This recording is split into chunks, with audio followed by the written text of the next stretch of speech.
Welcome to Why This Beer, the show where we sit down with brewers and industry folks shaping the craft beer scene with specific interest here in BC. I'm your host, Darren Binema from Neighborhood Brewing and Yellow Dog Brewing in Penticton, joined by my co-pilot in all things beer, Azlan Graves from Main Street Brewing. Say what's up. Hello. Yeah. On this episode, we're joined by Cam McKeigan, co-founder and head brewer at Smithers Brewing in northern BC. Cam walks us through the story behind their beer, Son of a Birch, a crisp and creative pilsner brewed with sustainably sourced birch sap, tapped from local trees. A true reflection of place and process. We also dig into Smithers Brewing's recent national recognition. They were named Canadian Brewery of the Year, no big deal, at the 2025 Canadian Brewing Awards, bringing home 6 medals across a variety of styles. And also from brewing for a close-knit mountain town to creating beers that resonate across the country, Cam shares his thoughtful approach to craft and community. Let's get into it with Cam McKeigan. Hello, everyone. Welcome to the podcast. Thank you. Really cool to be here. Thanks for having me on. And if I'm not mistaken, you reached out to one of my partners in the brewery like before the CBA results came out, and so I want to give credit to you guys for just taking an interest in northern BC before that happened. I want to say we have good taste, I guess. No, but I've been up your way. I think, maybe you don't know that I have lots of family in Smithers. So I've been up your way a couple times to your brewery, had the beers, and they've been really good. And I always say, like, the best beers are the beers that you have on vacation. So they taste especially good whenever I have been there. So, yeah, been a fan from afar. Right on. I actually wasn't aware, but please do make yourself known the next time you're there. Last time I think I was there Darren's a pretty good lurker. Oh yeah. I'll make myself known next time. I think last time it was a holiday or something, and so everyone was gone away on a long weekend or something like that, which was also why I was there. Yeah. Yeah. Cool. But yeah, we'd like to start the podcast with tell us about yourself. How did you find your way into the world of craft beer? Do you remember a first time a beer really clicked for you or made you think, like, I want to be a part of this? Yeah. I'm a little worried this will be a bit long-winded, but I'll do what I can here to be concise. That's all good. I'm not from BC. I grew up in Southern Ontario, and when I was a kid, 6, 7, 8, my dad was a home brewer, and he got those god awful Cooper's kits that you get from the grocery store, and just rehydrate it and brew homebrew. So he would get me to steady the bottles while he was siphoning the homebrew into to bottle carbonate or whatnot, and that's a pretty early memory for me. He stopped homebrewing right around the time that memory is, because apparently having 2 kids really eats into your hobbies. So that was that planted a seed that I didn't know was there. It fast forward to 2007. I was going to go to university, and I decided on UVic for a handful of reasons that aren't related to beer, and ended up in Victoria in 2007. And those of you old enough to remember that time, remember that was a good time to be in Victoria if you were eventually going to get into beer. Totally. And so kind of without realizing it, I moved to the craft beer capital of at least Western Canada. Yeah. And it was... Swans would have been in its peak then. Swans was in its peak. Driftwood and Hoyne both opened. I mean, Phillips has been around for a bit. Spinnaker's have been around for a bit. But there were options, right? In Eastern Canada, the big guys kind of still had the market cornered. In Western Canada, there were independent breweries making some pretty cool stuff.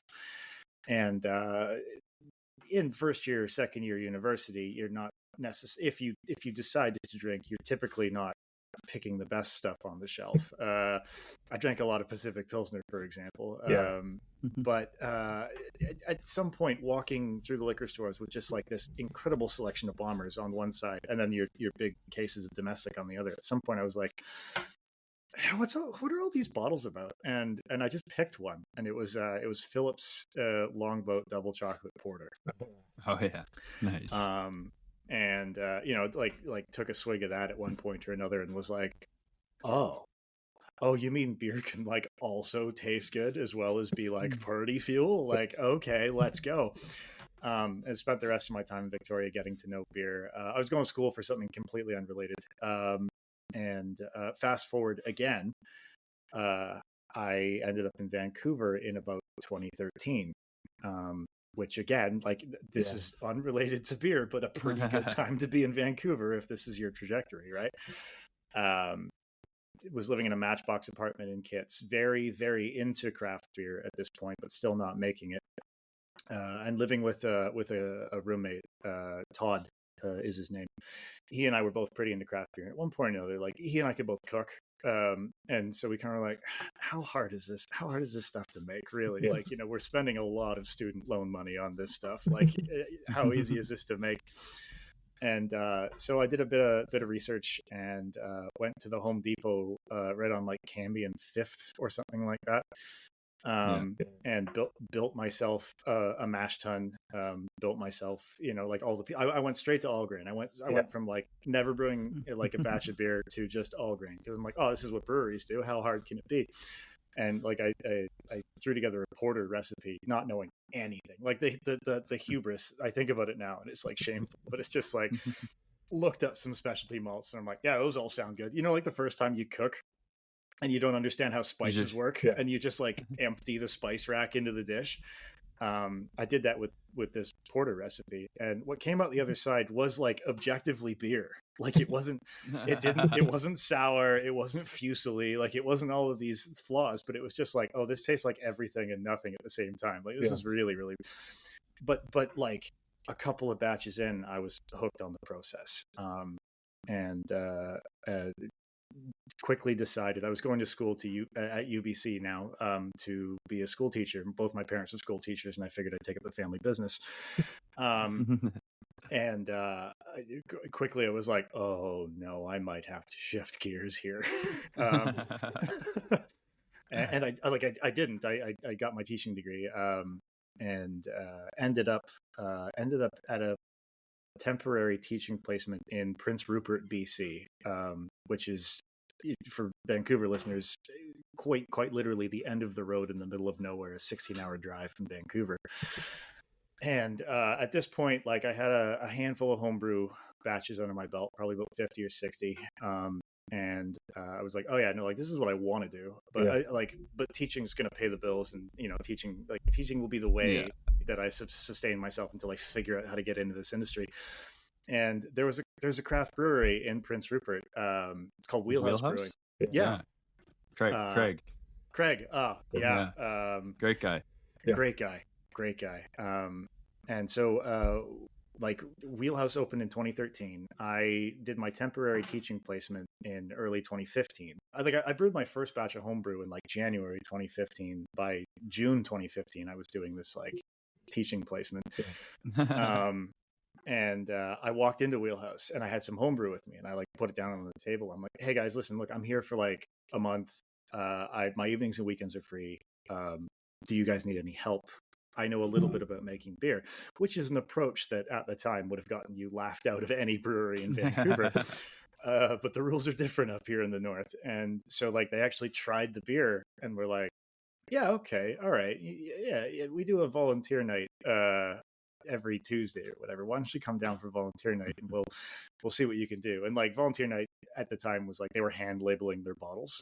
And so like it was like stick labels on bottles, and at one point or another I kind of like I looked over at one of their tanks. I'm like, do you guys need that cleaned?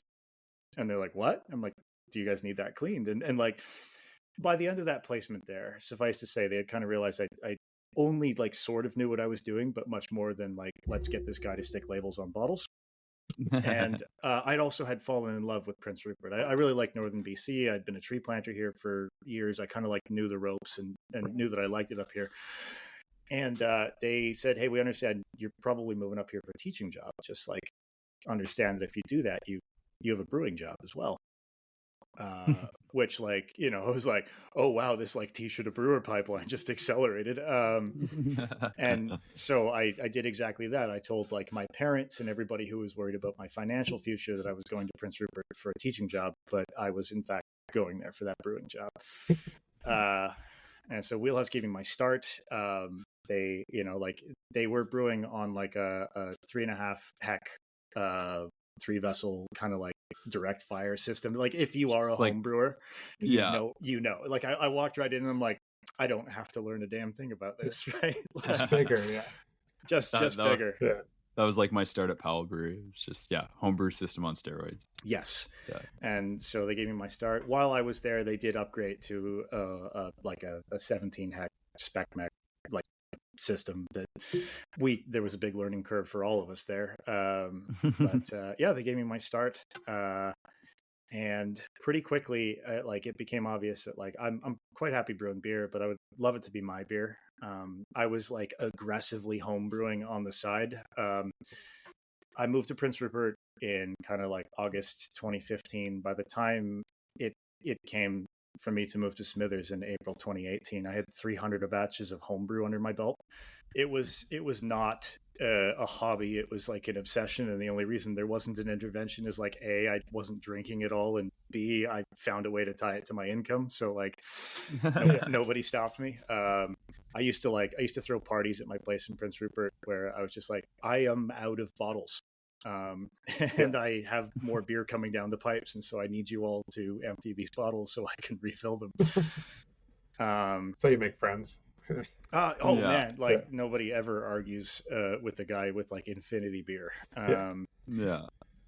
But so separately from all of that, like I kind of like, and you know, the Wheelhouse guys, they were so supportive this whole time. It's important. I'm like, hey guys, like I want one of these for myself, and you know, there will be a point where like that opportunity comes and I'll have to go. And they were supportive from day one. And the North geographically is huge, but population wise is quite small. And so through a handful of like family and friends connections, my now partners at Smithers Brewing Company learned of a guy who had no idea how business worked, but knew how to brew beer and wanted to open a brewery in Smithers. And they knew how business worked, but had no idea how to brew beer. And so we got put in touch with each other. It was Craig who put us in touch. And we kind of like sat down and discussed a vision of Smithers Brewing Company, and they like all of our visions lined up. And I mean, Darren, you've been there. It looked, our visions when we were like, you know, shooting the breeze, I can't swear on this, so shooting the breeze around a table looked an awful lot like what you saw when you came to Smithers last. So yeah, we shook some hands, signed some paperwork, and I moved to Smithers and started making beer. That's great. And like, obviously all the homework's paid off, like with the recent Canadian Brewing Awards and being Brewery of the Year. Now Smithers is on the map. There's direct flights from anywhere in the world. That's right. Tourism is blowing up. Direct flight from Frankfurt to Smithers for all those Europeans who are jonesing for the like Irish style beers we won awards for. That's right. What was it like kind of having that hard work pay off in a way? I mean, we're not in this industry for the awards, I would say, but it's like, it's nice when, you know, a third party is there to kind of validate the hard work that you put in. In the moment it was pretty unreal. You know, like they kind of like, for those of you who don't know, they kind of send an email out that are just sort of like, hey, listen, look, you should probably think about attending this. And so like, and we knew a couple of our beers had done well, but you know, we kind of didn't really expect this until about like 20 minutes into the gala, where like one of the organizers pulled me aside and was like, have you figured it out yet? What? Do you have your speech ready? Like, what? And so I kind of fired from the hip on that one. I think I did all right. It was sort of just kind of because I did actually teach for a little while. I am good at standing up in front of a bunch of people who don't really care that I'm there, and like talking for an hour and a bit. So this was 4 or 5 minutes, and to the best of what I could tell, people were actually interested in what I had to say. So that makes it a bit easier. That's great. But like we only recently started entering beer awards. I was pretty against it for a little while in our first few years. Like it's just like it's so far away, and like the shipping costs are unreal. And every once in a while we would huck some beers at it that were like, oh, like we feel pretty good about these, or these ones could definitely use a sale boost, and like none of them hit. And sometimes the feedback coming back was like genuinely helpful, and sometimes the feedback coming back was a bit contradictory, and it's like, I don't know how to fix this beer because two people are saying contradictory things about what's wrong with it. Too bitter, not bitter enough. Well, like the Irish stout that pulled a bronze, that was the literal feedback from the BC Brewing Awards last year. It was just like, this beer is too bitter and this beer is way too sweet, and you're like, I don't know what to do with that. And that's just like, beer tasting past a certain point is subjective, and that's just what it is. But we were recently inspired to change our tune about that, or like I was like my partners in the brewery were always kind of like, hey, maybe we should enter some of these things, and I was like, I was the grumpy brewer being like, nah, like but Deadfall, what do they know? Exactly, right? Like, okay, 3 white guys in a room somewhere, right? But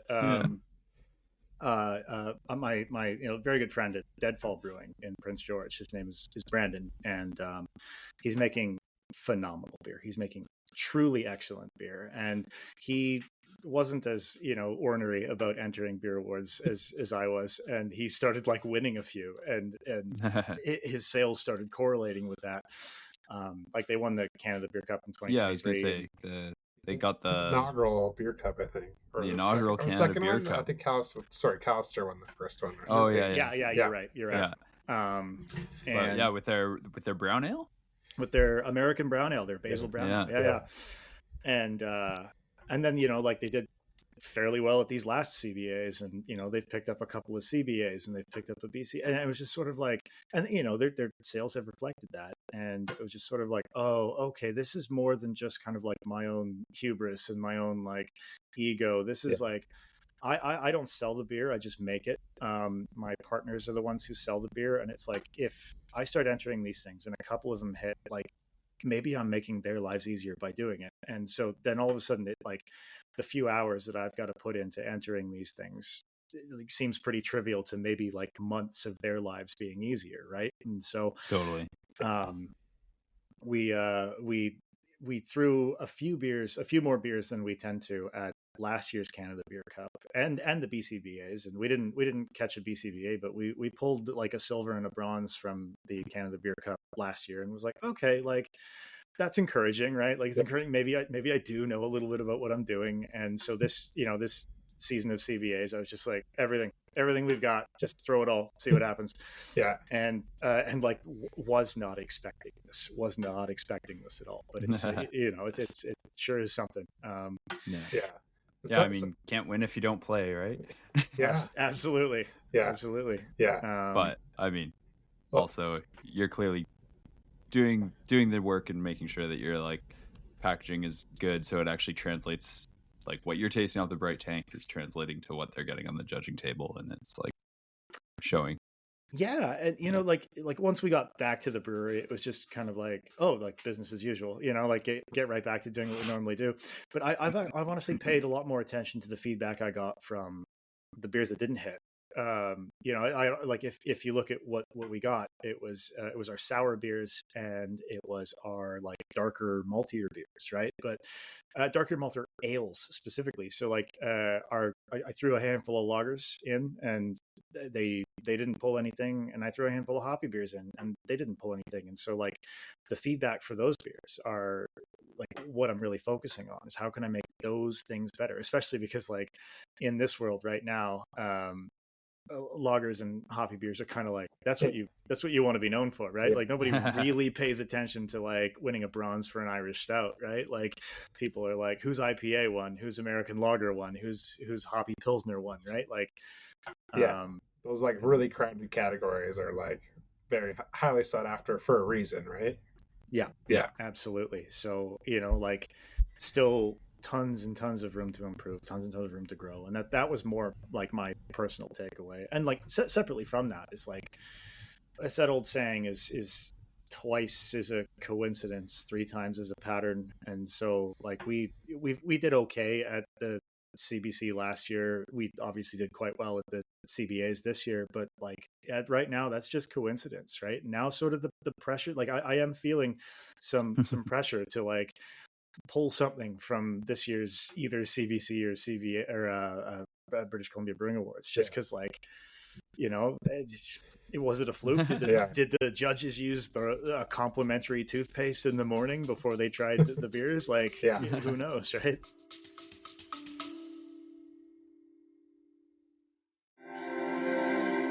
Hey, quick shout out to our friends at Hops Connect Canada. They've been hooking up brewers with quality hops for over a decade. Yeah, started on a farm in Pemberton, and they got warehouses across BC, Ontario, and Quebec. Super reliable, and they actually get what brewers need. They've got all the classics: Citra, Mosaic, Amarillo, Eldorado, Cascade. The list goes on, with lot selection starting at just 100 kilos. But what we've really been digging lately is their liquid hop lineup. Total brew day game changers. Yeah, stuff like Flex for bittering without the wort loss, Incognito for whirlpool flavor without the mess, and Spectrum for dry hopping with no hop creep. I'm also a big fan of Hop 8 Anti-Foam. Less foam, higher tank fills.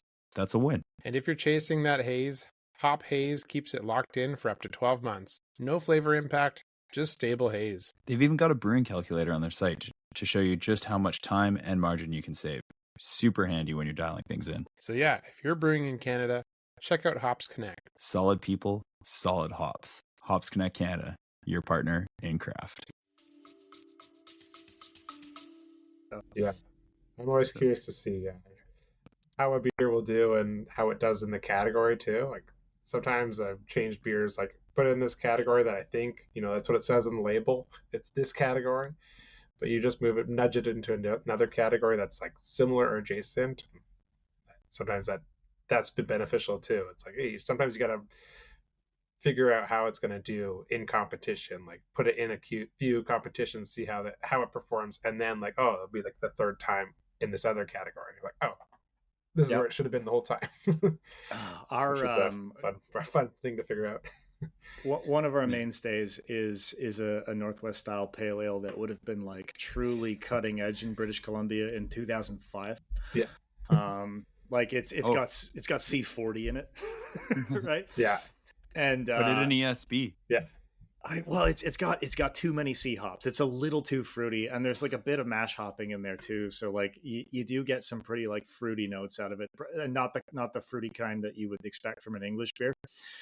And so I've entered it as like American pale ale before, and the feedback has been like, this is a tasty beer, but like there's way too much caramel in this to be American pale ale. And then so I've entered it as American amber ale, and they're like, this is a tasty beer, but there's just way too much citrus in it for it to be an amber beer. I'm like, I don't know what you want from me, man. Like I brew a very similar beer, and it doesn't do well either. I only won an award for it once with like I think I put it in amber ale and it won, but it's like pretty light on the amber. It's more of a copper color, but I was like, yeah, absolutely. Whatever. It's the closest thing we got. Yeah. So yeah.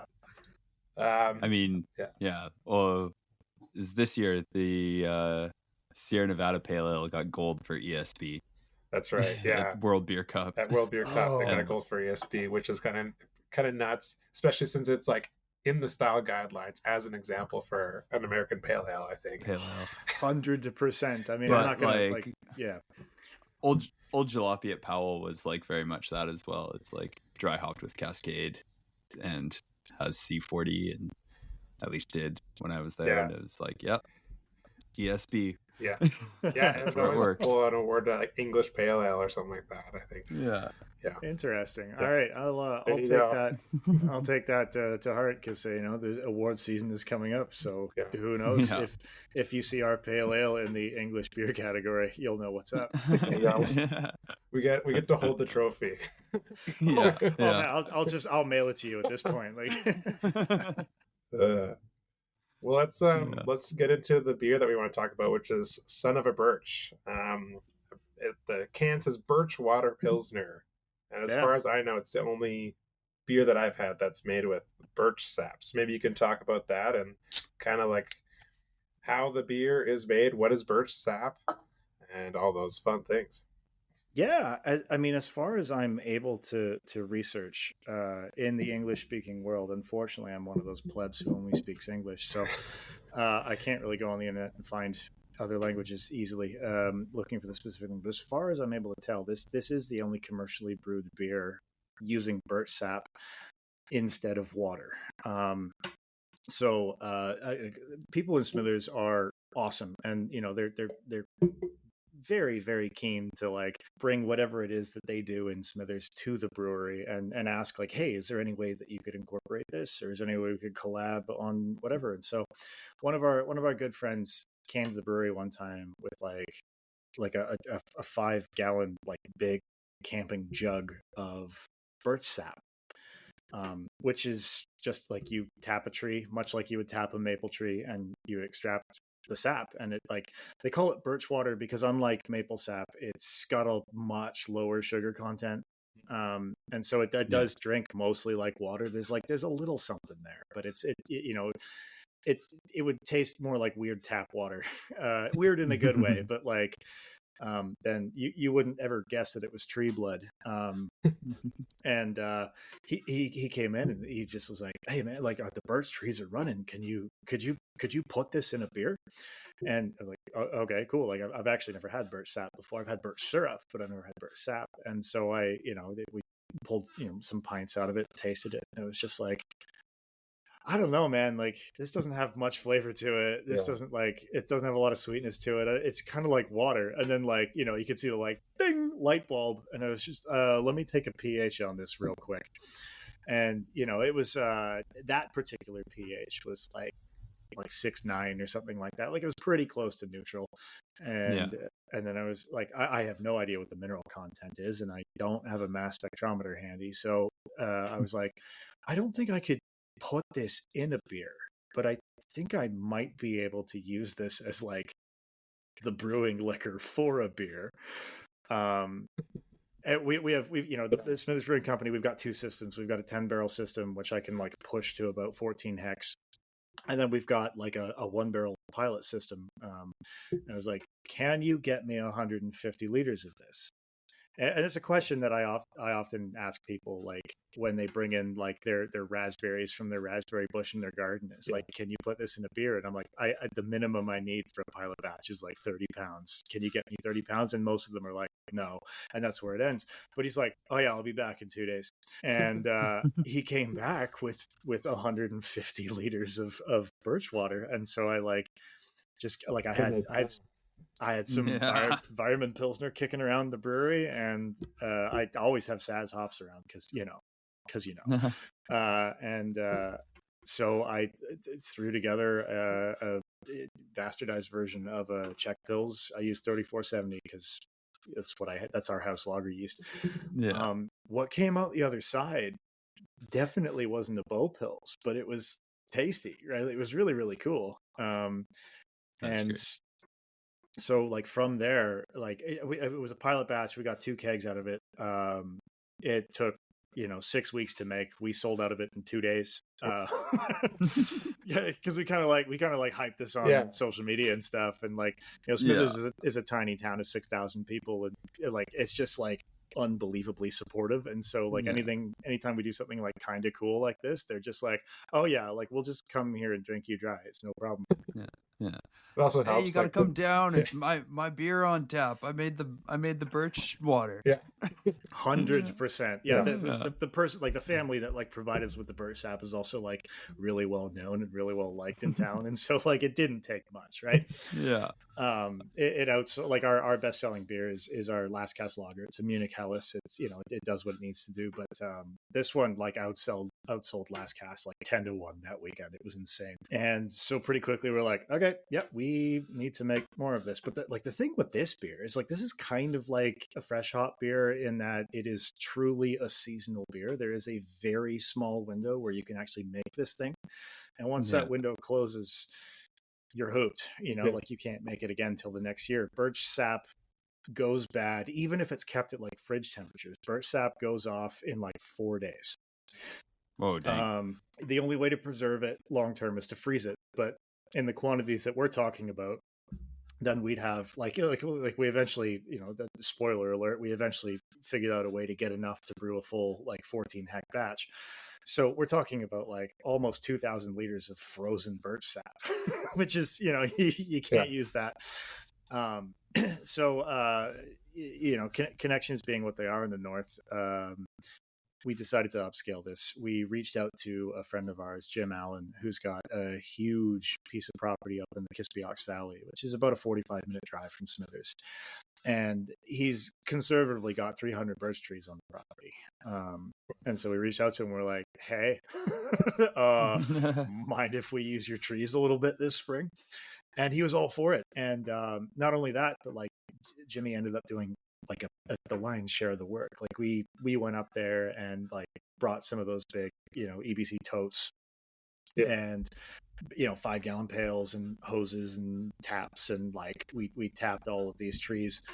And in the first 24 hours, it drank a lot of beer. And in the first 24 hours, we collected like 400 liters, and it was like doing the math. Okay, this stuff isn't really going to go bad for another 3 or 4 days. Like, holy, we could do this. Yeah.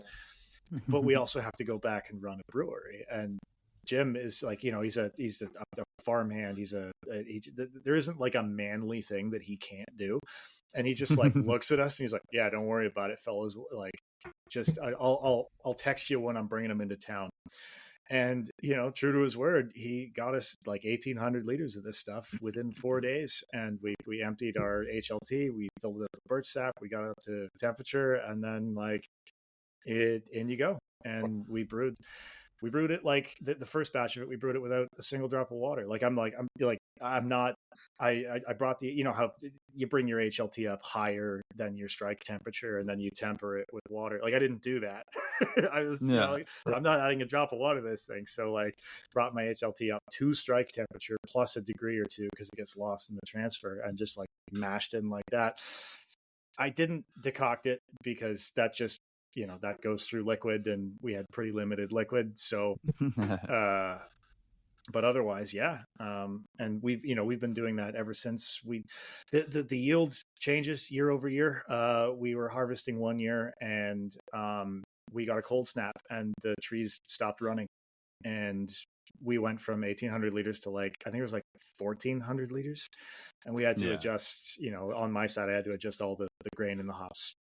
And, we ended up with like a very small amount of packaged beer. And that's just using a seasonal thing, right? That's just, part of the fun. Part of the fun. Different. Yeah. And part of the challenge, a little different year to year.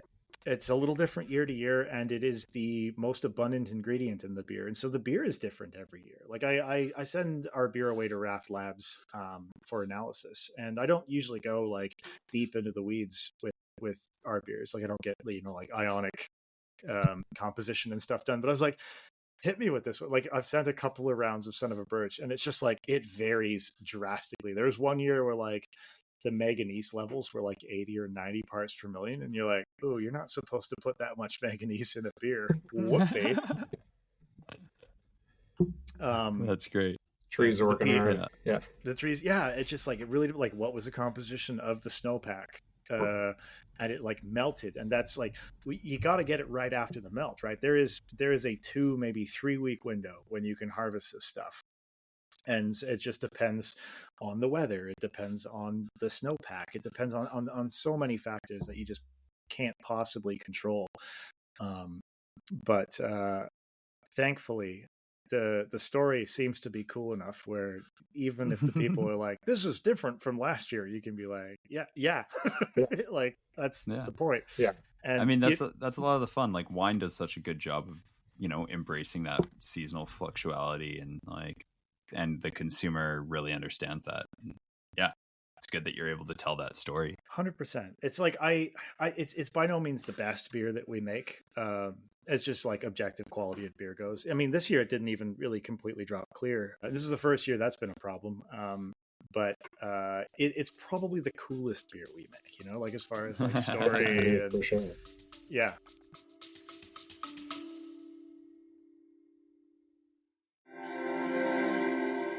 You ever feel like you've got everything dialed in except fermentation? Oh yeah, if your yeast isn't consistent, the whole batch can go sideways. That's why we've been checking out Yeast Canada Innovations. They're Canadian owned, brewer focused, and they get what you need. Reliable strains, solid flavor, and real support when things get weird. And shipping is smooth. They've partnered with Hops Connect, so your yeast comes from the same warehouse, BC, Ontario, or Quebec, right with your hops. Even better, if you ship together, your yeast ships for free. And they're not charging premium prices either. The pricing is super approachable, which means more budget for the fun stuff, like more beer. Here's the kicker. If you're listening to this podcast, you can get 5% off your first order at yeastcanada.com.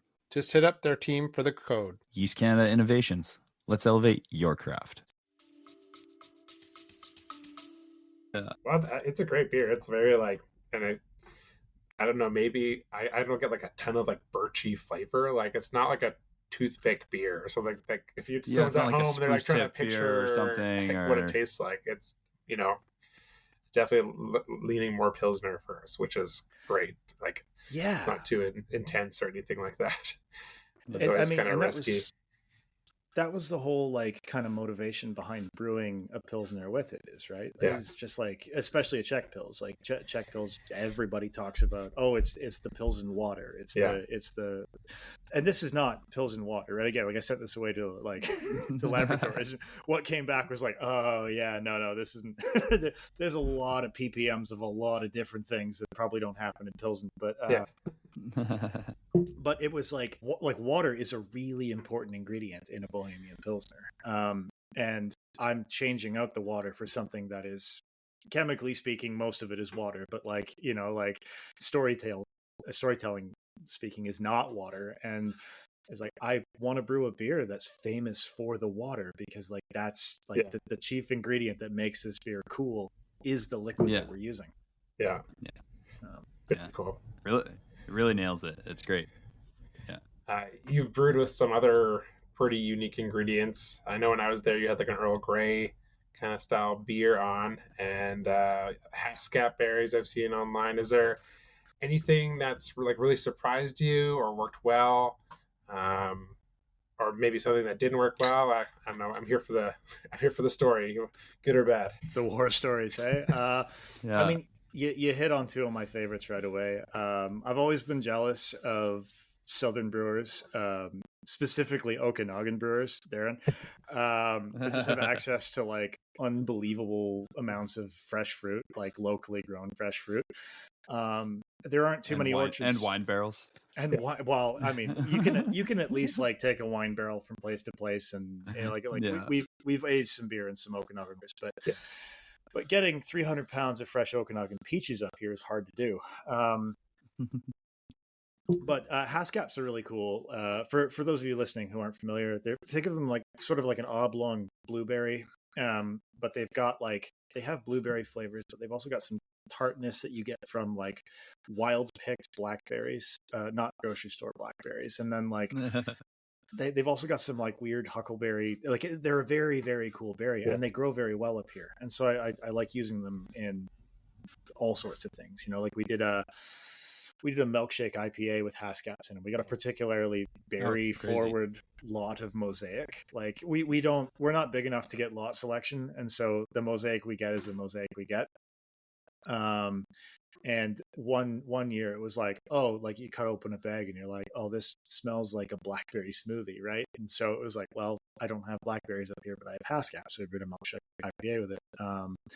We've hucked them in a Goza. We've hucked them in like a blueberry and bergamot tart ale, a Haskap and bergamot tart ale. And we used to do a wild barrel-aged sour, like akin to a Flanders Red. It wasn't spontaneously fermented, but akin to a Flanders Red that was aged on like Haskap berries from a previous clean beer. And then, cool. And then like it got hit with a bunch of like fresh Haskap berries right before it got bottled. Do you find with using secondary fruit that you're getting like a bit more tannic character from it as a result? Is it? you're getting a bit more tannic character, but also like we put the pomace in the barrels right before we racked the beer onto the barrels. So we kind of did like a clean ferment in stainless of this, like, heavy air quotes Flanders red, and then just racked it onto the fruit or the pomace in the barrels.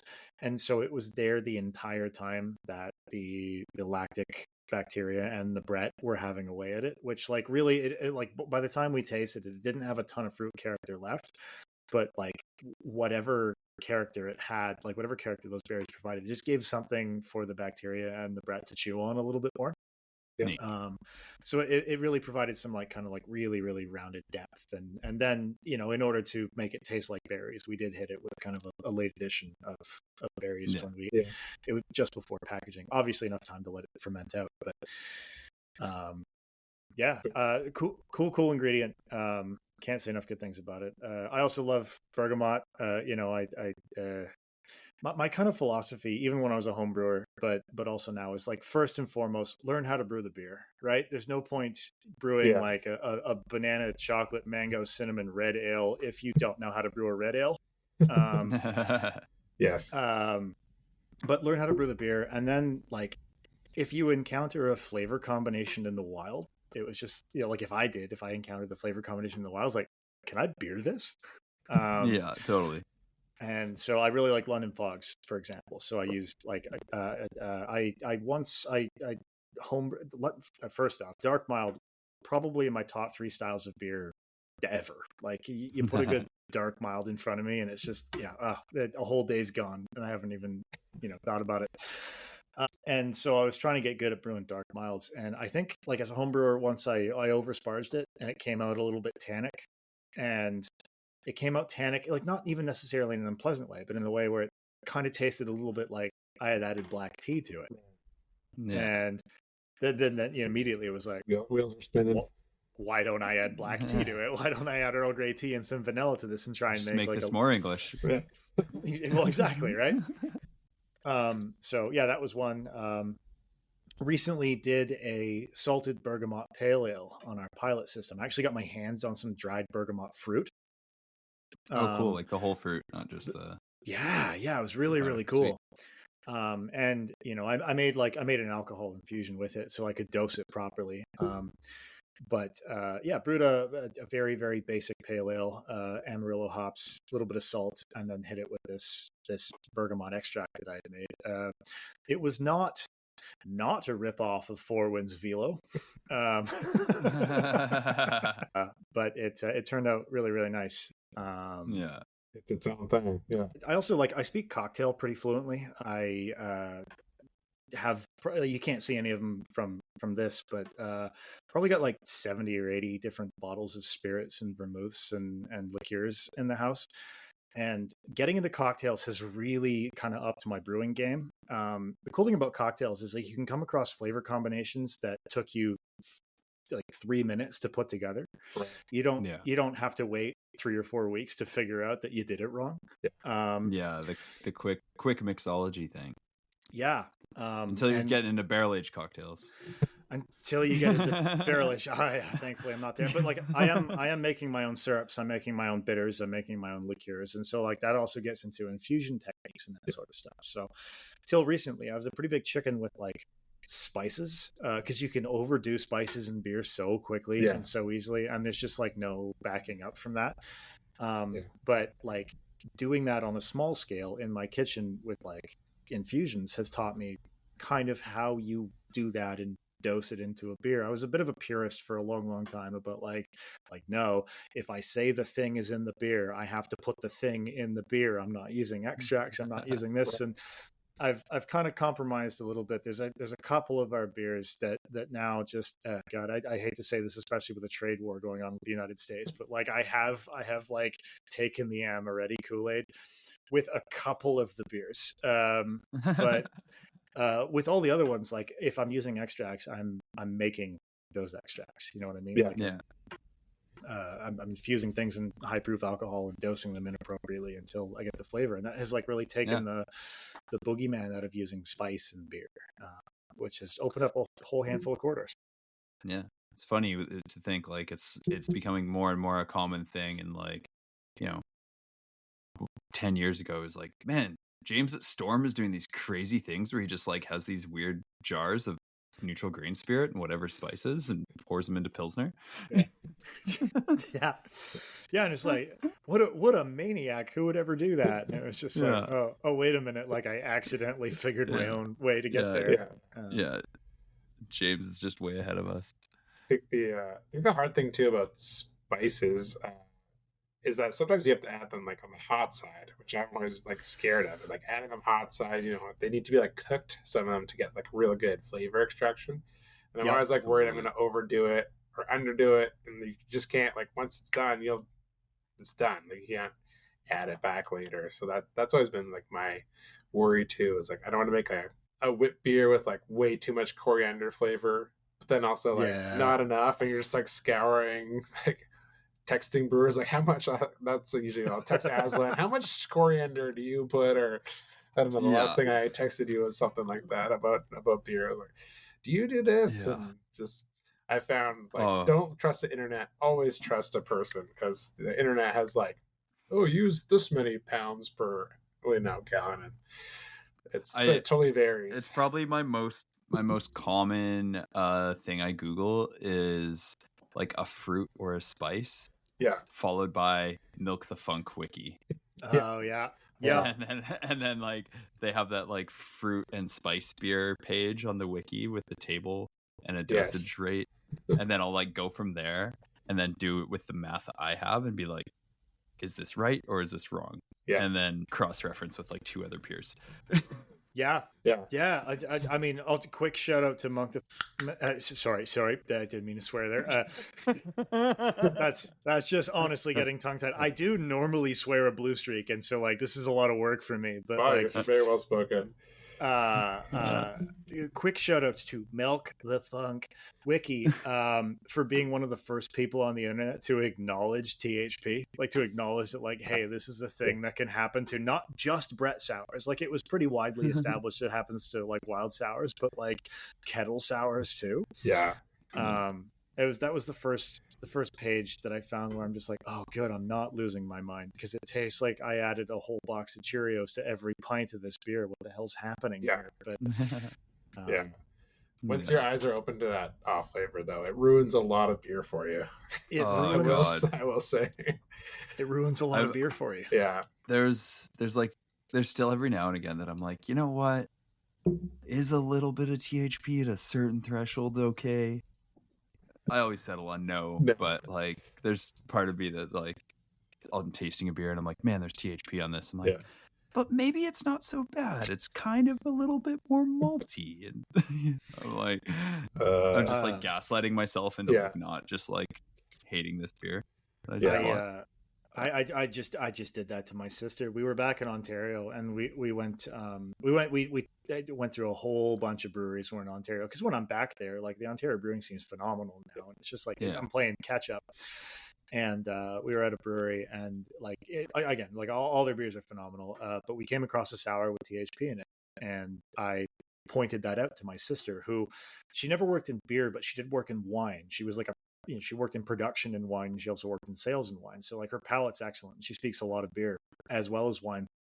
And I was like, okay, take a sip of this, wait for the acidity to die down. What do you taste? You're like, I explained it to her, and I'm like, especially on the exhale. I threw your nose too. And she's like, oh, that, like, I just thought that was part of sour beer.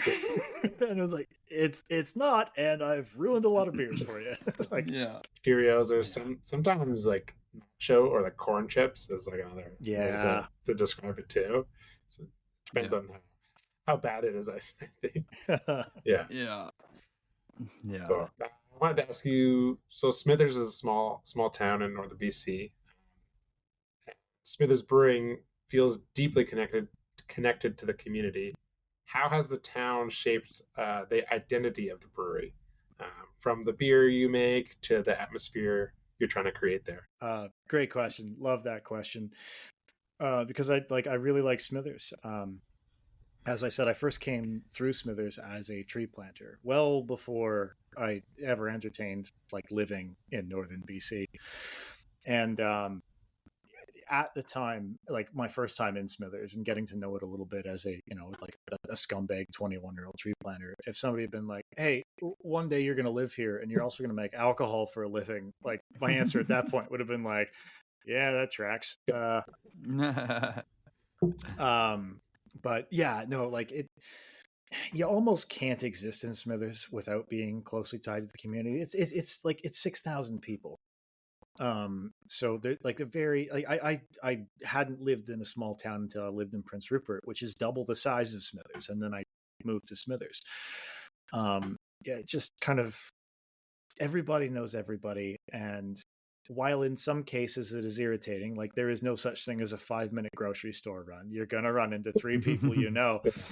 It in it like overwhelmingly it is really nice to just know that everybody kind of knows you, or at least knows somebody who knows you. Everybody's got your back. And if you bother to do something kind of cool in this town, people are going to get behind you. And people have gotten behind Smithers Brewing Company in a way that like I could have never predicted. I had 3 years kind of looking at Prince Rupert's like Wheelhouse's production in Prince Rupert and kind of like their sales and their like their throughputs, and it was just kind of okay, cool, like I'm moving to a town that's half the size, and we got a brewing system that is 2/3 of the size, and our cellar is about the same size, and so this is going to work out pretty well. And we were just like instantly out of beer,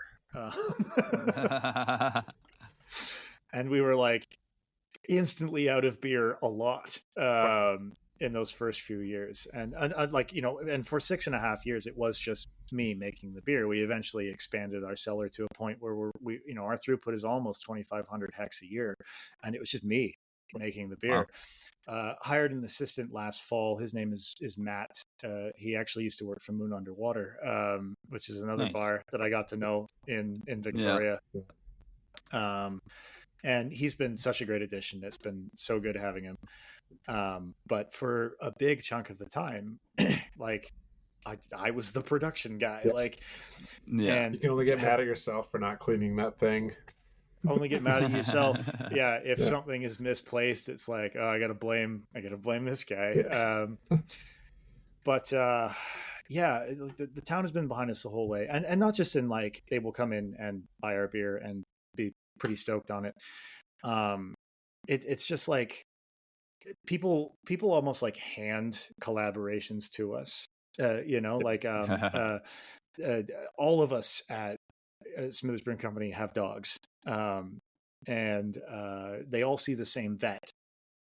And at one point or another, his name's Mike. He's a beauty. He came in and sort of was like, hey, I kind of have this loose partnership with the animal shelter here in town. I would love if Smithers Brewing Company and my clinic could do a collaboration beer, and like the proceeds of which benefit this animal shelter. And you're just like, well, you can't say no to that.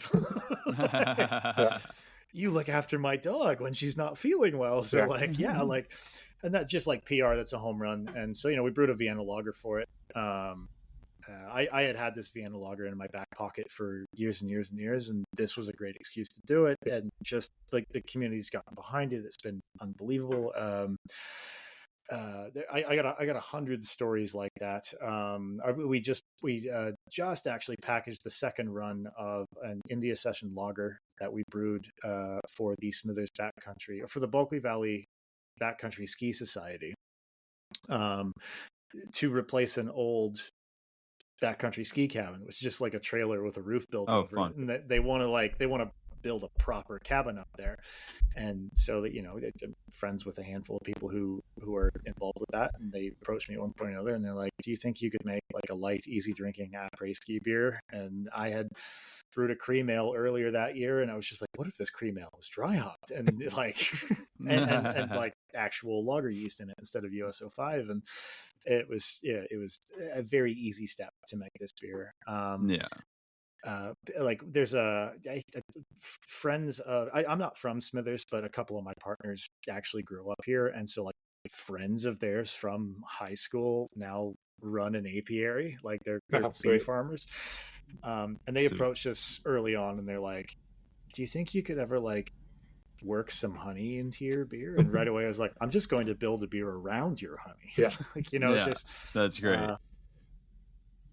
it's Incredible. So it's like between like community collaborations, ingredient collaborations, like it's very much like Smithers Brewing Company isn't just a name in that sense. Like it's like you guys are making a liquid for the people. yeah, it was well, exactly right. Smithers Brewing Company felt right for us as our name. You know, there are lots of creative names out there, and I mean, like, you know, pump some tires, Four Winds Brewing Company. Like, Four Winds is such a cool name, Yeah. and you know, their branding is on point. Yada yada. Brassneck, also one of my favorite breweries when I was living in Vancouver. Brassneck is such a cool name. But in this case, especially with 7 years in retrospect, it feels right that we named ourselves Smithers Brewing Company, because we're more than just a handful of like bearded white guys wearing plaid. We are kind of the whole town, right? Like the whole town supports us, and the whole town wants to collaborate with us. You know, there's 2 different coffee roasters in town, and we use both of their coffees in different beers, but we also have like one of their, like, they make a cold brew for us that we run through a nitro tap in house. That's great. Yeah, it's just I don't know, it's endless. Like, you think with 6,000 people there's going to be a limit to the creativity and a limit to the collaborative spirit, and there just kind of isn't. And it's just like, it's this pleasant, it's one pleasant surprise after another. Very cool town. I can attest to it. I never lived there, but yeah, been there many a time. Yeah, let's get into these. I kind of want to dig into these Czech beers. Yeah. You were very generous and sent us a whole bunch of beers, which is great. Some of them being this like Czech series, Czech style beers series. Maybe you could talk about the series, and if you have a favorite, maybe we should crack it open. Yeah, absolutely. So like most of the lagers we had done as Smithers Brewing Company up until this point, we either kind of like roughly American style or like mainly German, right? We have a Schwarzbier, we have a Munich Helles, we have a Märzen, we have a Vienna lager, which I know is not technically German, but they speak German, so you know, what are you going to do? But so my dad was a cross country runner. And he was a cross country runner before he had kids, because once again, having kids kind of like wrecks up your hobbies a bit. Cross country running isn't something you just do in small breaks, though, too. Yeah, no, he's a bit of a fitness lunatic. But he got good enough to be put on the national team for a handful of years, and he flew to a handful of different places to run fast over long distances. But in so doing, he met a bunch of other guys who run fast over long distances. And it turns out they all kind of bonded over really liking beer when they're not running, obviously. And so a handful of the races that he ran were in, this is the mid 80s. And so like they were in Czechoslovakia back when it was Czechoslovakia. And he made a bunch of friends, presumably over about 1,000 beers. And they bothered to put together a scrapbook of all of the Czechoslovak beers, that like all of the labels on the Czechoslovak beers that they were able to get their hands on, and they kind of like annotated it in the little bit of English that they had. And then like they sent it to my dad via snail mail from outside of the Iron Curtain. I don't even know how that happened, but then so my dad contacted all of the breweries in his area in Southern Ontario and sent one back. And so like this was just always in the house. Like it's just, it's just this little book. I actually forgot it at the brewery, or I would like hold it up the camera for those people actually watching rather than listening. But he sent it, or it was at the house when I was a kid, and I would like rip through it, not understanding what it was. And fast forward to a couple of years ago, and people like the trends in craft beer are people kind of want beer flavored beer again. They don't want the hype stuff that like honestly we kind of built our brand on. So I was like, okay, I'll shift gears, but I have to make lagers fun for me too. Like I have to make the beer that I want to brew fun. So I reached out to my dad and I was like, hey, do you still have that old book of like Czechoslovak labels from the 80s? And he's like, yeah, totally. I'm like, can you send that to us? In the meantime, researching everything there is to research in English on Czech beers.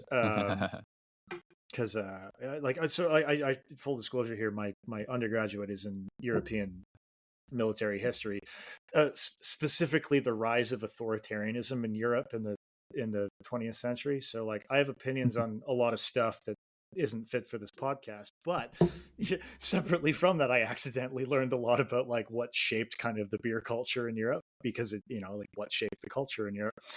And we had never taken a god honest run at Czech styles. Decoction is very difficult to do on our brewing system. We found a way to kind of like halfway do it that doesn't feel right to me, but like the results that came out, I was pretty happy with. And so with these old labels that my dad sent out, plus like a new kind of interest in the public in just traditional beer flavored beer lagers. Nobody makes a beer flavored beer better than the Czechs. I know that's a controversial statement, especially with the Germans, but like, the water is important. You taste the hops, you taste the yeast just a little bit, and of course you taste the malt. Like everything is there and everything is balanced, right? It's like it's very, very cool how they make everything have a distinct flavor, but also balance those flavors very delicately. And so I was like, we have to take a run at these Czech beers. Thankfully, my partners were on board. We spent the money on Luker side pull taps. We spent the money on like the Tubinger glasses that like you're supposed to serve them in. And we put together 3 Czech beers. I'm holding them up for the people who are watching this. We did a Vychepany, which is kind of like, think of it like a session Pilsner. We did a Pola Tmave, which is a half dark or an amber. And then we did a Tmave, which is dark. And we sent... Oh, that's you got it there. Yeah, that's the amber lager. It's great. Right on. Wonderful. We sent we went through the book of labels that my dad had. We sent what we liked to our graphic designer. Just said, hey, like we want to do this as a series. We want to like brew them methodically and like take 8 weeks to do each one of them, but we want to release them all at the same time. So we want them to look the same. And he came back with the labels that you see in front of you now, and we're thrilled with them. I really wish I hadn't forgotten that book, so I could hold it up to the camera and show the people who are actually watching this like some of the things that we sent him for inspiration. Some of the references. But they look like. Well, send us some photos. We'll post it on the Instagram. Yeah, exactly. Yeah, we'll stitch it in post. Absolutely. If you're listening now, you can hopefully see it online somewhere on our Instagram. There we go. And one of our employees, her name is Sarah. She actually is Czech. Like she's from the Czech Republic, and she was kind of my litmus test. Is like these beers were ready. They were ready to go. We had the taps installed. We had everything. Like I didn't even actually know the correct technique for pouring, Czech beers. So I'd watched a couple of YouTube videos and went in really early in the morning when nobody was listening and wasted a lot of beer getting good at it. And then Sarah came in and I was just like, listen, look, I know it's 9:30 in the morning. You don't have to drink the whole thing, but here, drink this. What do you think? And she drank it. She's like, oh, this tastes like home. Got it. Nailed it. There you go. That's the validation. Yeah. Nice. That's great. Yeah. I think the crowd favorite of the 3 was absolutely the Czech Amber, which surprised me a little bit. Like light beers sell better, but certainly worth drinking. My favorite of them was the Vychepany, the session Pilsner. Vychepany's just translates as draft light, draft pale lager. So it's a 3.9%. But otherwise brewed and hopped as though it was a Czech Pilsner. And I'm not a big after work shifty guy. I tend after getting covered in the stuff for 12 hours a day, I tend to just be like, nah, I'm gonna go home. I'm not gonna drink one of these. But when that Vychepany was on tap, I would stay for one. And then at Smithers being a small town, somebody that I invariably liked would come and sit next to me. Yeah. And then I would end up at the brewery way too late. Yeah. Because I sat down for one. So that's probably the one I'm going to pour for myself. That said, the success, okay. These beers went over a lot better than I thought they were going to. It like, as we all know, craft beer is constricting a little bit, and people are less excited about beer for the sake of beer. So I didn't know how these were going to go over in Smithers. And like I said, we bought the Luger taps and we bought the glassware. Like we put a fair bit of investment into these. Yeah. And we also tied up tanks for a long period of time to do this properly. And so we released these, and this was one of the first beer launches we did that was just like for the sake of beer. Right. This wasn't a community partner.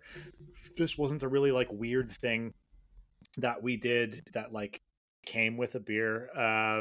It was just like, hey, every once in a while we make a beer, and this time we made 3, and they taste like beer, and we're really happy with them. I hope you come and enjoy them. And Smithers came out in droves. Like I was really impressed with how like Smithers responded to these ones.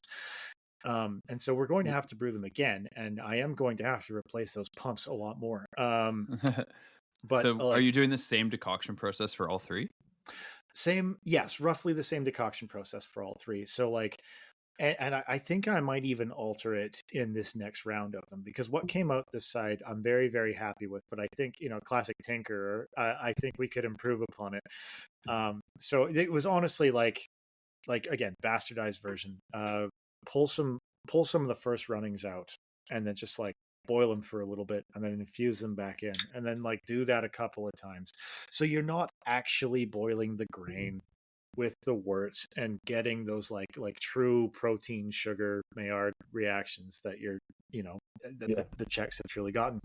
I think next time, like I'm honestly gonna like lean over, get into the mash tun with like a measuring cup and fill a bag full of spent grain and drop it into those boiling first runnings, and then pull it out and put it back into the mash tun. Because our pumps they're all 1.5 inch. There is a false bottom that is like, I don't think I can remove it and then successfully louder later. Like I could probably figure out a way to get grain and first runnings into the kettle to boil for a while, but I don't think I could like then do that. And then when I don't want any grain in the kettle, I don't think I could make that happen. So yeah, there it is. I'm a hack and a fraud. No, it's okay. But you're trying so you're basically doing like a modified step mash with like a reiterated wort. Yes, modified step mash, reiterated wort. That's the best way to say it. And what's your steps that you're aiming for? Protein, like we only do 2. Protein rest, and then saccharification, and then that's it. That's all. Cool. It again, it is cheating. Anybody, Czech. Go ahead. Now it's just traditional Smithers lager. Exactly. People down the way are going to be writing BJCP articles on how to make northern BC rustic lager. Right. Yeah, I mean, that would, I'd be honored, but also still feel like a hack and a fraud, because there's a whole country over in Europe that does it a lot better. And 3470. No, this one we actually we got the Czech Pils lager from Escarpment Labs for this one. Okay, great. We wanted to get as close as we could to it, with the only like weak link in the chain being the multiple decoction situation. The Czech Pils is my house strain. That's your house strain. Yeah.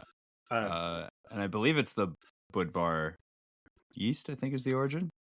I think you're right. Yeah, but I can't remember which one was which. One is supposed to be the Budvar, and one is supposed to be the Pilsner Urquell, and I can't remember which one. I thought it was the other way around. I thought the premium was the Budvar one, but I'm not sure. Oof. I mean, again, some brewer somewhere is ripping their hair out at this conversation. But, yeah. But we also handle ours very untraditionally, so yeah. You gotta tell us now. Oh, do tell. No. I think it's because you ferment under pressure, right? We ferment under pressure. We knock out at 14C. We pitch like 1.2 million cells per degree Plato, and then we thin 2 Plato of terminal, bump to 16, Oh wow! and wind down to one bar. Wow. But do you go like 0.8 bar? Yeah, 10 0.8. psi. 10 psi. Yeah. Yeah. Yeah. And traditionally, though, like before we started the fermenting under pressure, like 5 years ago, we were doing like knockout at 9 degrees, hold at 9 degrees for 10 days, Yeah. rise to 11, bump down 2 degrees a day. Yeah. Yeah. So that's well, I'm not sure what. It's more or less the one that I did. It ferments so low that I emailed Escarpment Labs because I'd never worked with like proper Czech yeast before, and it's important whether I emailed Escarpment Labs, and I was just like, hey, is this level of attenuation after this many days normal? Like Richard got back to me almost immediately and was just like, well, it's a little low for this strain. Like you could bump it up a little bit. And I got back, I was like, I don't want to. And he's like, yeah, then it's normal. Like it didn't attenuate much, or it was. Oh, it's just like it was a bit of a slow start. Oh, bit of a slow start. Yeah. Like once it got going, it was going, and then, like Do you remember starting at like 9C, or was it even less? 7. It was 9. Yeah, it was or like so like home brewer. Yeah. Learned how to brew on internet forums, so I speak Fahrenheit. And like. Unfortunately, all of my temperature controls are in Fahrenheit, which again, given recent events in the United States, feels a little dirty. But yeah, it was approximately 9C. It might have been like 9.2 or something like that. Yeah. But like, I remember at that point, our lag time was like 36 hours. Yeah. Always scary. You're like, is it gonna go? Yeah. Is it gonna go? Like, yeah. This was an 18-hour brew day. Tell me it's going to go, right? Yeah, totally. Yeah. But I mean, the yeast character on this is incredible. The like body, and like that's one of the things. Like recently, I was over in Czech, and like that was one thing that like really, I don't know. I feel like I now understand being there and having those beers is like the amount of residual sweetness. Like, I mean, Pilsner Kill finishes at like 4 Plato. Yeah. Like, it's like up there with like my hazy IPAs. Yeah. 100%. Like so this one, if I remember correctly, this one finished at like not quite 3 Plato, but like 2.5, or again, specific gravity homebrewer, yada yada. But like I remember, okay, I want to brew a 3.9% beer, and the original gravity on this thing is like 1041. Like that's not going to be a 3.5% beer, and it came out, or 3.9% beer. And like, oh yeah, it is, right? Like because it's just it finishes higher, and that is so fundamental to Czech beers, and that's so fundamental to making a 3.9% beer taste interesting, right? Full and rich, Yes. Yeah. Are you what's your base malt for them? I did about a 60-40 split between straight across Bohemian floor malted and then Bohemian floor malted dark. Oh, okay, cool.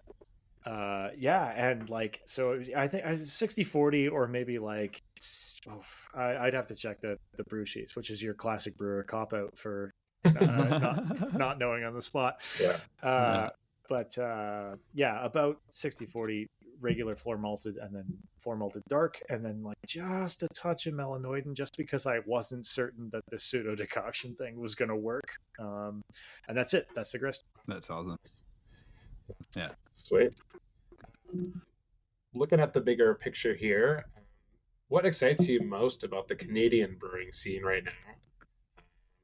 And then on the flip side, where do you think we have room to grow or evolve? I mean, that's a good one. And, you sent me these questions in advance.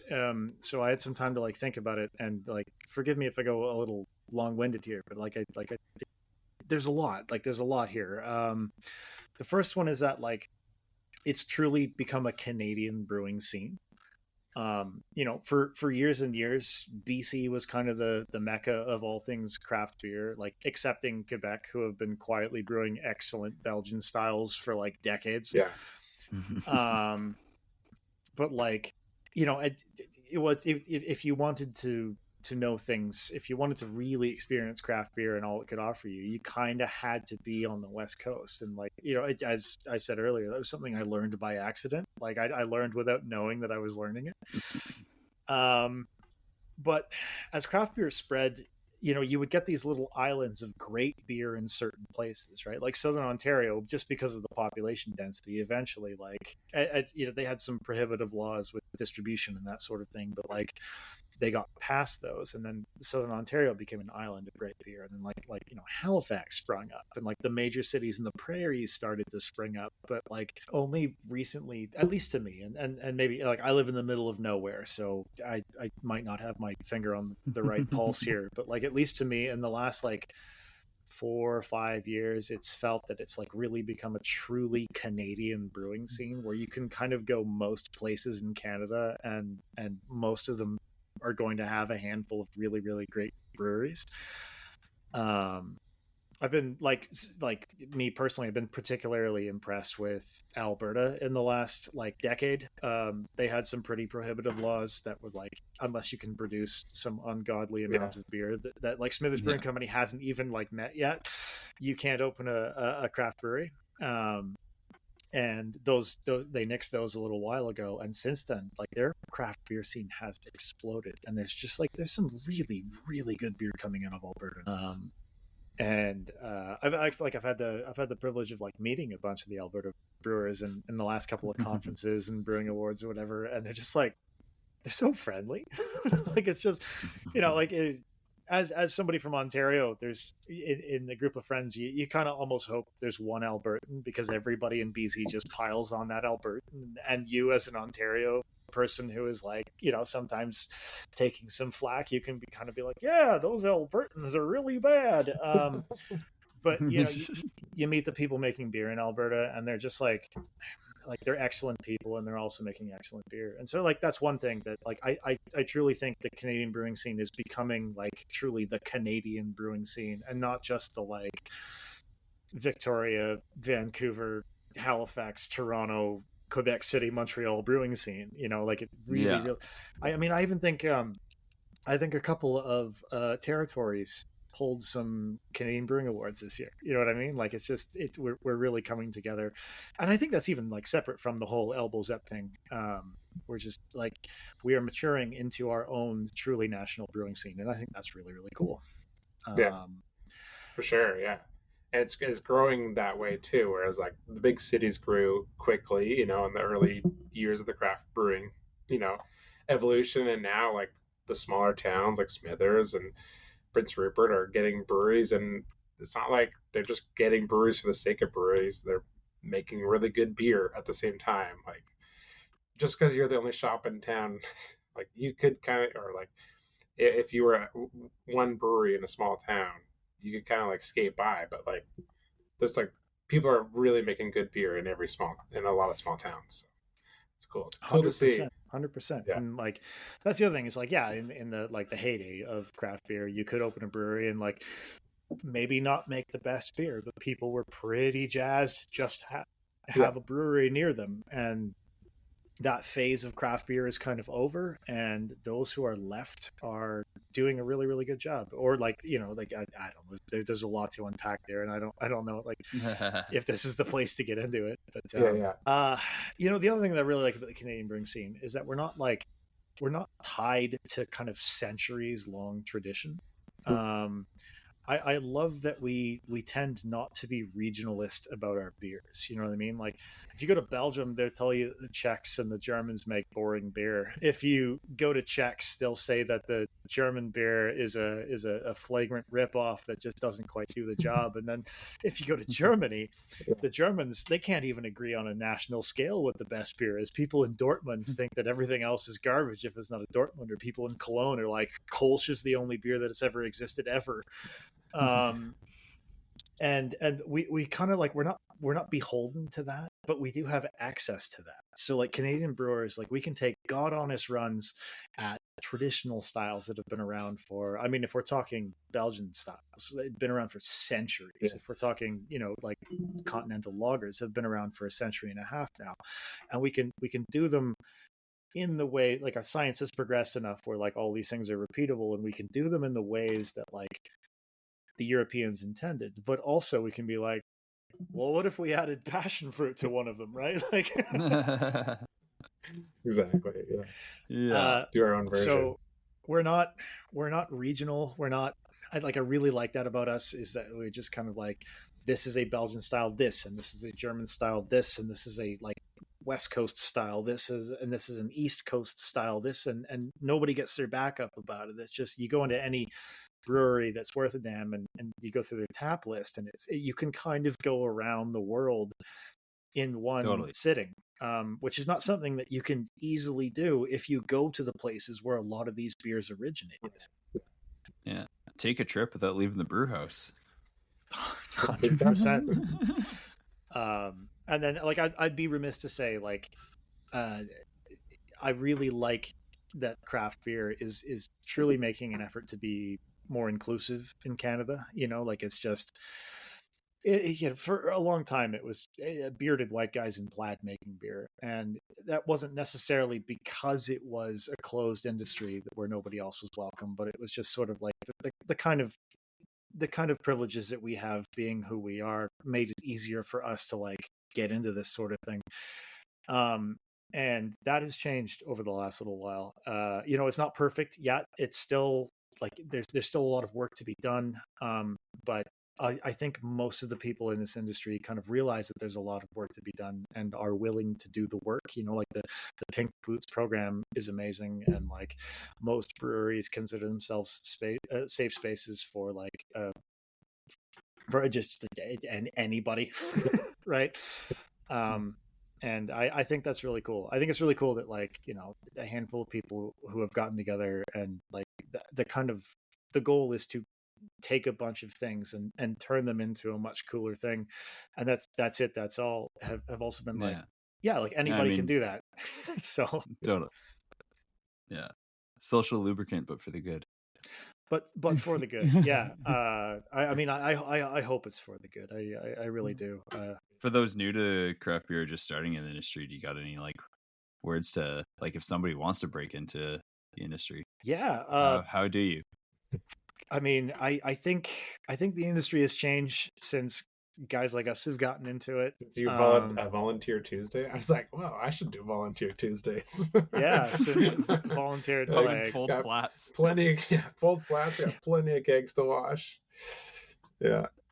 To that end, my first piece of advice is kind of know your worth, right? Like, we all know people in the industry with a passion so intense that it kind of like blinded them enough where they got themselves into like a bad or an exploitative situation. Like, passion is the driver of this industry. This industry doesn't run without passion, but it can be a double-edged sword, right? Like, know your worth and don't compromise your worth just to like live the dream, I guess is one of them. Like,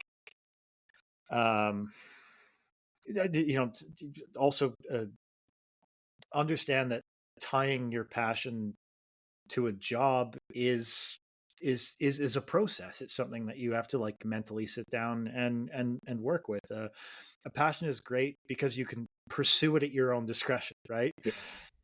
When it becomes a job, that relationship changes. You all of a sudden have to do it, whether you want to or not. It changes things. Some people have no trouble adjusting to that, and some people have a bit more trouble. And also, you're not even necessarily doing it to your own standards anymore. You're doing it to somebody else's standards. You are doing this to sell this to people who may or may not know a bunch about beer, and that's fine. It's not those people's fault. It's not their job to know a whole bunch about beer, but it doesn't matter if you think that this like barrel aged, like Chardonnay barrel aged Berliner is the coolest beer that you've ever made. They don't, and they're and it's just like, you've tied your mortgage to that, so you might have to adjust your own expectations. Yeah. And not speaking from experience or whatever, that barrel aged Berliner definitely wasn't the best beer that I've ever made. You don't always want to go into work and brew beer. You don't always want, if you do go in and brew beer, you don't always want to brew a mainstay, but you have to. Yeah. You know, and that's like, I don't get me wrong, it's going to come off like I don't like my job. I love my job. I just don't always want to do it. But there are a lot of people relying on me to do it. 6,000 people. I mean, yeah. Or more. 6,000 at least. But more importantly, like, you know, that my friends and staff and coworkers and partners in the brewery. It's just, it's and you know, like, also to that end, something for people who are like, specifically who are new in the industry, is go easy on yourself, right? You're going to mess up, and sometimes, some days, your mistakes are going to outnumber your victories, and you got to just keep in mind that at the end of the day, it is just beer. It's not heart surgery or nuclear energy or war journalism. It's beer. Mistakes suck, and nobody likes to make them, but it's how we learn. We're lucky that the mistakes in this industry don't come with dire consequences, and like, allow yourself not to be perfect all the time. And then the last point, because those were all kind of like downers. The last point is not a downer. It's collab. Collab with everyone who's interested, and not just in the sense of like, brew a beer together and put a label on it and like put both of your logos on it. Just talk to people. If there's one thing that I can hang my hat on in this industry, it's just like, all of us are tremendous nerds. All of us are huge nerds, especially in like the production side of things. Like, there's nothing we like more than spilling our guts about any given beer on any given day. I think when I met you at the Hops Connect barbecue, it was like, oh, good thing I've had a couple beers, so I've got the courage to come up and introduce myself. Yeah, and you know, like, you came up and I was like, look at that beer. This guy's cooler than me. I mean, I don't strike myself as someone, or I don't think I'm someone that you need like courage to introduce yourself to. Like, no, but like, seriously, in the Vancouver brewing scene too, like, I'm kind of a nobody, and down there, anytime I go down there for an event, everybody kind of knows everybody because you're all next door. But it's because the industry is so collaborative. And so I often feel like, oh, I can't like walk into that group of brewers because they all know each other, and I'm just like this weirdo from this backwards town in the middle of nowhere.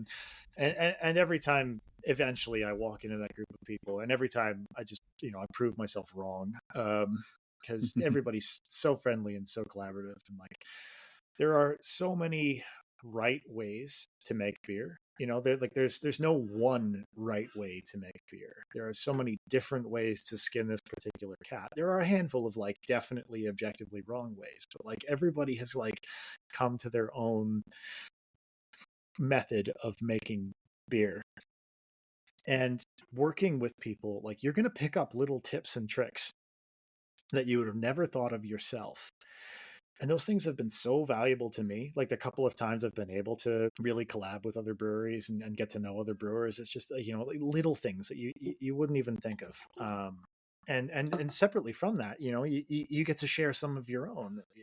I've never been to an accredited brewing institution, for example, right? So like, you learn things in those programs that just make perfect sense, but some up-jumped home brewer is never going to figure them out.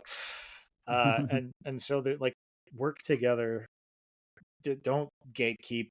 Like, just talk to your fellow brewers about everything that you're doing, and if you find the opportunity to do so, brew a beer together. Like, Darren, the next time you're up in Smithers, like, give me a bit of heads up. I'm going to keep a tank open, and I'll give you a heads up next time. We're going to brew something, like, you know, like, I was under strict instructions to not.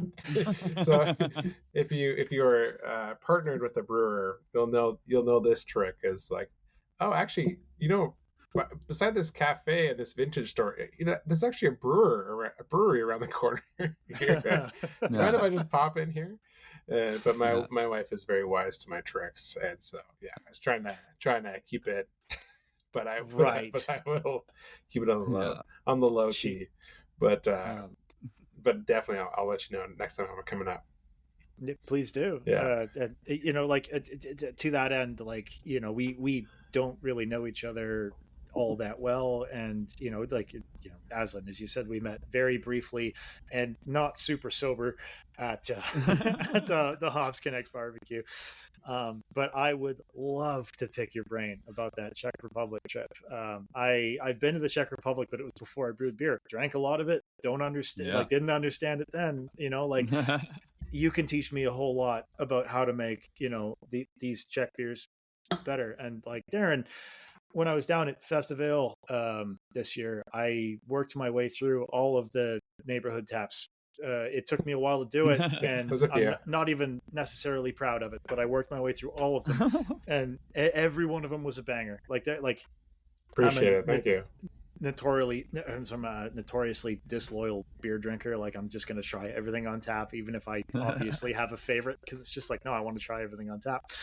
Yeah. And, I could learn a lot from you as well. It's one of those things. We are all kind of experts in our field, but none of us are the Stephen Hawking of our field. You know what I mean? Work together, ask questions. Most of us are so keen to share. Yeah, for sure. Yeah. It's a real treat. Great advice. We're really lucky in this community. Yeah, that's partly why Azlan and I are doing this podcast. It's so great to talk to people like yourself that are in the industry. Like, we could do a collaboration, but it's also great to just chat now and hear what you're doing, how you're approaching your own beers, because everyone approaches beer differently too, and that's always interesting. Everyone focuses on different things and has unique aspects to their job, and not just their passion too, which is always interesting for me to hear. So I echo your point of like, just get out there and talk to other brewers, talk to other people, and the nice thing is you can do it over a beer, so it doesn't have to be too nerve-wracking. Absolutely not. Absolutely. And there's so little pretentiousness in this industry too. Like, as I said, my sister worked in wine, and wine has a bit more pretentiousness to it. And we kind of we really don't. We're just kind of I don't know what it is about craft beer specifically that like attracts the kind of people who are just like probably neurodivergent, but like nerds. I just can't wait to share this information, but it does. And it's great. It's honestly, like, thank you so much for having me on here. It's been such a blast just to sit down and shoot the expert with you guys. When you're not brewing beer and thinking about beer at the brewery, what does life look like outside for you? What other hobbies or passions do you have? I think you're like a hiker, maybe big outdoorsy guy. You kind of have to be if you live in Smithers. So you're doing something outdoors. This is there's the some thing. Records on the walls too. There are some. You got a hi-fi system back there?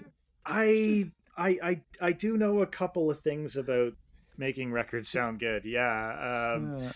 I used to play a bit of music. I don't anymore. My hands don't work that way anymore. But it definitely will spin a bunch of records. And you're absolutely right. If you want to live in Smithers, you better get acquainted with the outdoors, because it is all around you. So I will disappear into the hills as often as possible.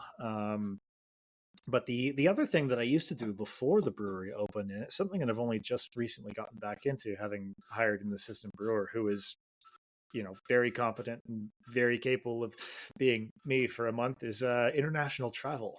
Oh, nice.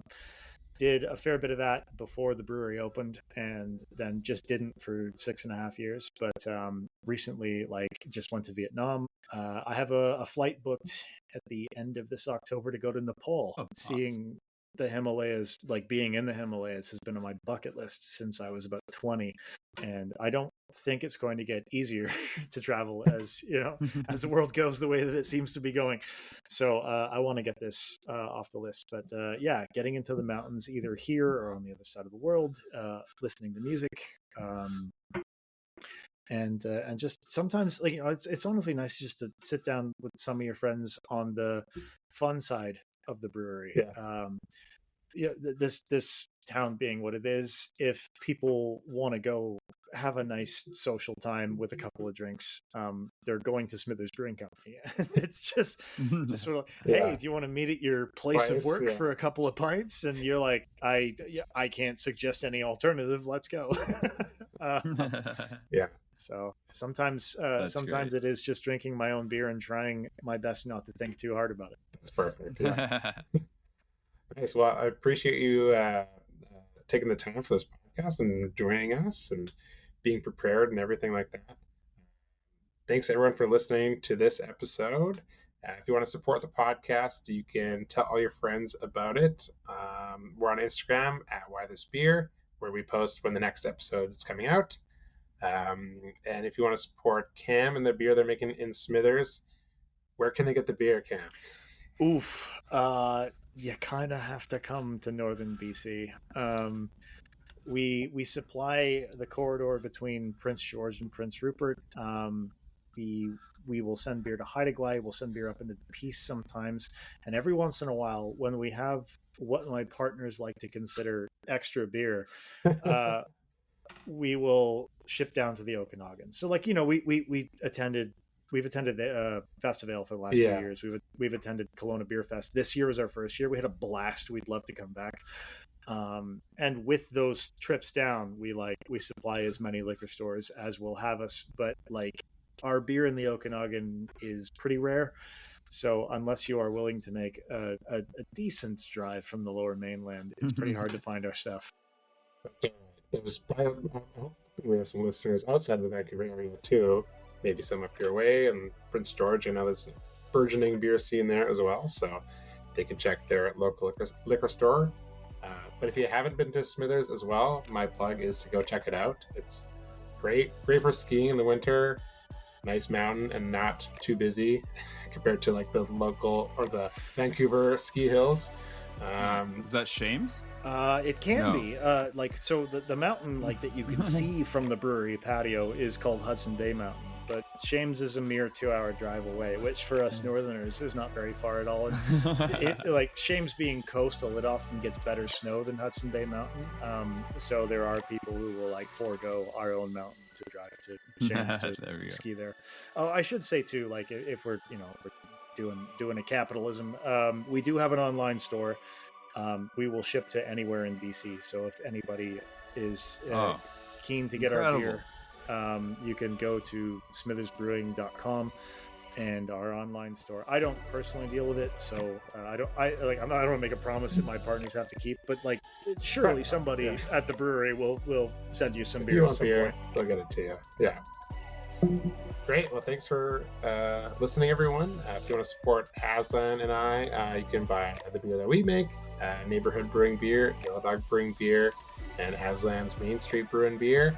Kind of all over the province, depending on where you're at. And stay tuned for future episodes. We've got some more coming down the pipe for this summer. And until next time, I guess, cheers. Yeah, cheers, guys. Cheers.